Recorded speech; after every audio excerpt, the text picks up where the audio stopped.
The last question for, how we doing? 5 minutes? 5 minutes. Okay. The last question I want to present to the panel, and I'll start with Keith, and we'll go right down the row, is how to increase father participation in your program.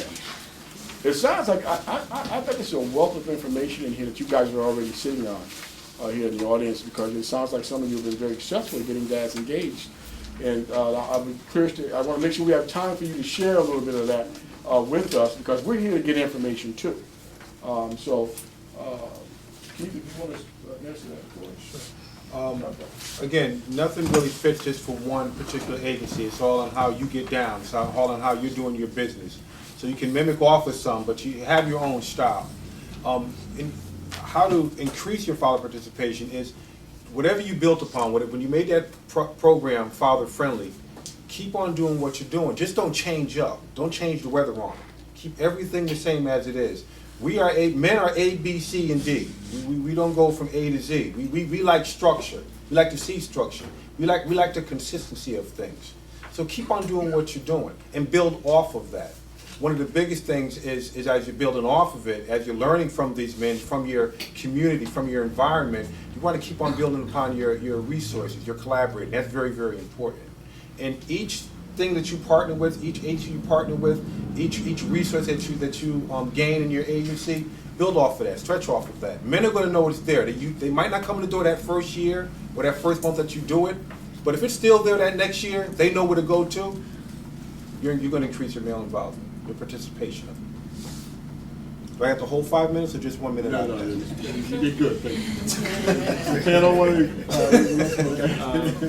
I just want to add, it's very important to be clear about your objectives. So like I said earlier, it's not just come in and check your prostate, it's take control of your health. It's important that you try and get the men to say what they want.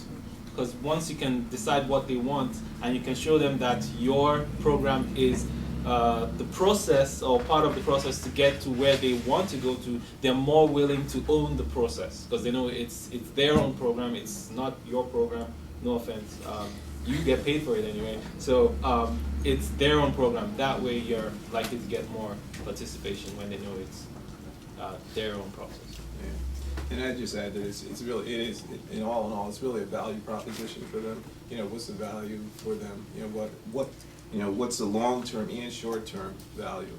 And if because it's not always, right there in front of them. Everybody deals with things like the immediate gratification, but you have to look at the long-term as well. And I would say, I agree with Keith, build off your current program, start with the moms in hand. One thing that we've learned here in New Haven and in other places that I've worked and working with women is that fathers need the same services women do, so it's not so mysterious. So build on what you have. They need the same support. And one thing I like to add with our Healthy Start program, an example of building on what we have, we added a question to our intake form, taking in the mom, asking, would you like your partner or boyfriend to be involved? The answer is yes, and then we have an immediate referral to the Male Involvement Network, so we're able to reach out to the partner immediately and get them connected to the network with Blaney and his folks, end up working with these men.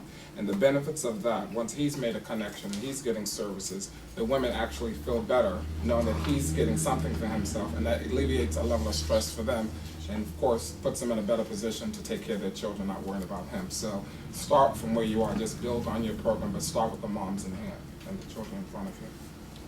Wow, and I could just echo everything that they said. I think that's important, relationship building. If you can do that, those relationships are important. And developing some kind of interest for the dads. I think that's important that you try to develop that. We do Dr. Dads because it talks about immunization shots, it talks about safety of the child, those kinds of things that dad gets drawn into. So I think it's important to have that and make it attractive, make it something that they want to see, that they want to be involved in, that they can take ownership of. And we promote a lot of things at Nurturing Families Network to kind of, educate dads, like, shaken baby syndrome, those kinds of things. It's important for dads to be included in that process and understand their role that they play. Promotion, like I said, and then of course the momentum. Keeping the momentum going. Don't lose the momentum. I think that's important. If you have fathers, build on them, use them as mentors for other fathers.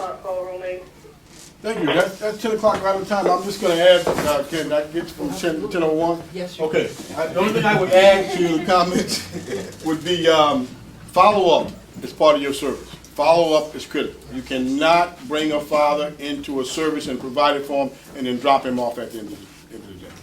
Now, I told you we do an ongoing cycle of 8 to 12 weeks of fatherhood, workforce development, and we stay in touch with our men 6 months to a year beyond it. Hey, how are things going? How's the job going? Did you find a job yet? We have an opportunity for you. And we invite them to dad day out events. Specific events where the dads get the children and mom gets to go shopping or relaxing on Saturday, and we take them out to the Bridgeport Zoo.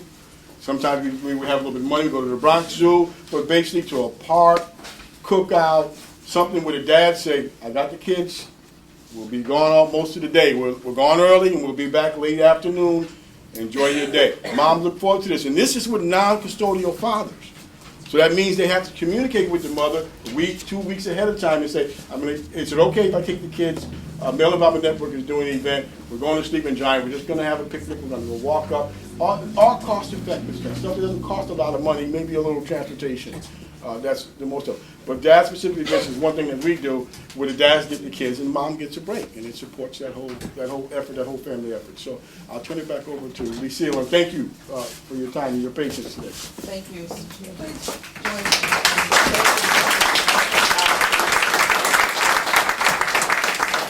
Thank you so much. We're going to take some questions. Yes. I'm highly interested in knowing, well, let me say I have a lot of dads who want to be active, and they run into the challenge of moms maybe feeling a certain way and not wanting to cooperate or communicate with the dad. I'm interested in knowing if the male involvement program assists young men and the mother in helping out with communication and making it work so that the dads can't be involved without unnecessary drama, basically, what it boils down to.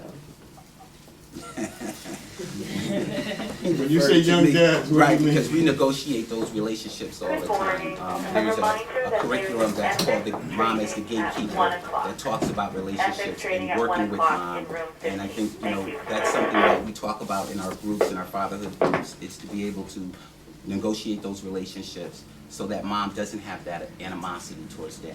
That dad does have a function in the relationship. And so we try to sell that to mom, that dad has a function.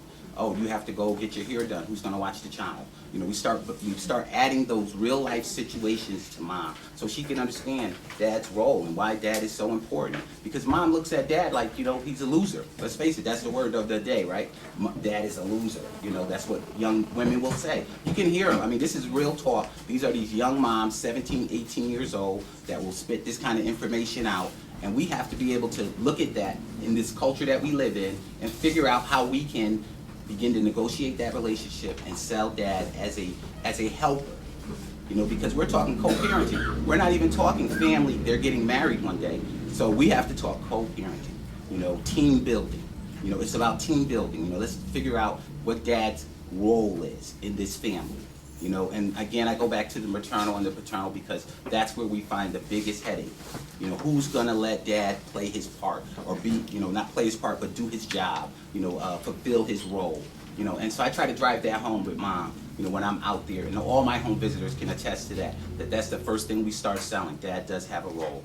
Let's try to figure that out. So anytime that you have a father that is dealing with that, I know that the Male Involvement Network works very well with relationships with older dads, but younger dads, we're still having that tug of war, and so we're figuring out tools to just make that relationship a little better. Anyone else want to add anything? I know Male Involvement also partners with Planned Parenthood, and they do a workshop on relationships. It's really important because relationships go beyond what you say, because more than 50% of the communication is body language. So women read body language easily, men have no clue, but we have to work on it, I guess. What's that? What was that little figure there? I also want to add that, you know, yes, male involvement network, you know, if you're looking for mediation with young fathers, with men, yes, male involvement programs, male involvement network, but I'm all about resources, you know, plain and simple, family mediation, you know, tap into what's out here. New Haven is resource rich. Yes, You know, it is. tap into family mediation, because that's what we're gonna, you know, that might be great, you know, when the dad is a teen, but that dad's gonna get older. And so now what resources does he have bridge of his age? Family mediation, you know, court systems, all the rest of that good old stuff, because it's gonna get bigger if you don't stop it now. So plain and simple, resources, family mediation. I have a question, Joanne. I'm sorry. I'm sorry. What was the age range? Unfortunately, anywhere from 18 to mid-30s. Mid-30s. Joanne? I just wanted to add to the health part, to bring up the issue of education as well. We're from the Early Childhood Council.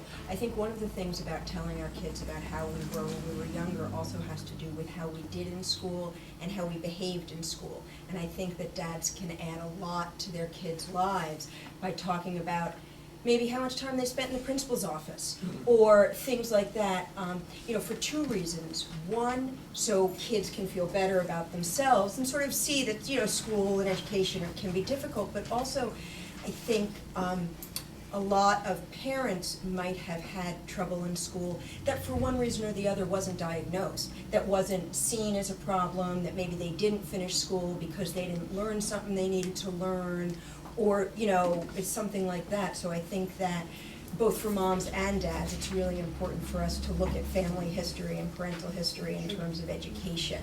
So for prevention, that we should, you know, sort of look at that part as well.